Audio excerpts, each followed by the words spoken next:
E-waste is reaching record levels and something serious needs to be done. I'm Beth Mutter here with ZDNet's Daphne LaPrance-Ronguet. Daphne, you're reporting on this study conducted by the WEEE. Can you give us a brief overview of what the study found, and then we can dive into some of the specifics? Sure. So the report was published last week by the WEEE Forum, which stands for the Waste Electronics and Electrical Equipment Forum. And sort of the catchline, the main point is, without much surprise, that e-waste is a huge problem. It amounted to a total 54.7 million tons last year around the world, which is actually heavier than the greatest, or rather heaviest, artificial object on Earth, which is the Great Wall of China. So e-waste is officially heavier than the Great Wall of China. And it's only getting bigger. So the WEEE Forum expects that e-waste will continue increasing by up to 4% every year to reach 74 million tons by 2030. The reason for that is obviously that we consume more electronics at faster rates. We replace our devices, we buy more electronics. The annual rate of consumption of electronics is also increasing by 3% every year. If we look at one of the industries that is perhaps most telling when it comes to this problem, it's the smartphone industry. Obviously, we replace our devices quite regularly. We always want sort of the latest, shiniest, most modern smartphone in our pockets. On average, we replace our smartphones every 3 years, and up to 1 billion devices ship every year, 1 million handsets, that is. So just the smartphone industry in itself is hugely problematic in terms of how much e-waste is creating, how much it is causing us to sort of trash our old devices. And it's only one part of the problem, because when we talk about e-waste, we obviously talk about electronics and electrical equipment in general, so household equipments and other forms of electronics as well. So obviously a big problem, quite literally a big problem, and one that's only getting bigger by the year. It's quite literally a really big problem. Keeping people from not wanting the newest, the latest, the greatest, the shiniest tech gadgets probably isn't a very realistic ask or solution. So, what exactly do we need to be doing to prevent so much e-waste? So the main thing is, or the main problem, potentially even more than buying more and more electronics, is what we do with the electronics that we're replacing with the old devices. And the problem is that we don't recycle them. Most of us will be very familiar with the sort of tempting prospect of slipping that old phone into a drawer in your living room and sort of ignoring it for the next 10 years. And this causes a lot of waste to actually accumulate. So the study that was published by the WEEE Forum shows that on average in a European household, there are up to 11 electronic devices that are unused or broken. And they just lie there forever and nothing's really done with them. They just stay untouched.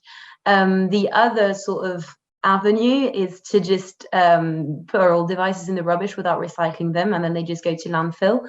In the US, for example, 40% of heavy metals in landfills come from electronic waste. And so the consequence of that is that very little of this waste is actually recycled. So consumers tend to think that between 40 and 50% of e-waste is recycled. The reality is completely different. Only 17%, so that's 17% of our e-waste is recycled. This is a problem because obviously recycling is key to reducing the environmental footprint of these electronics industries.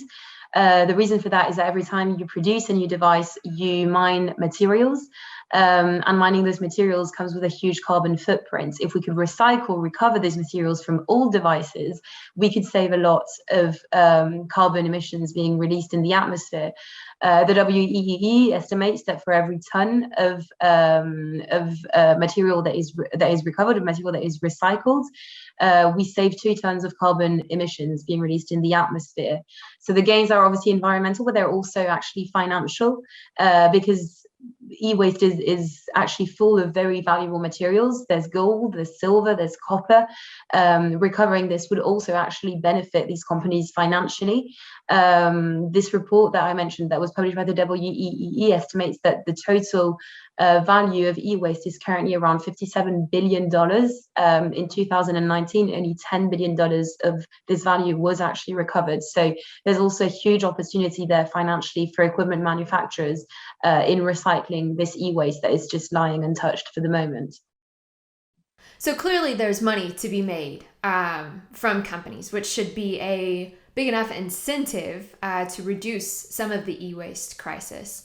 What do we need to do to encourage consumers to recycle?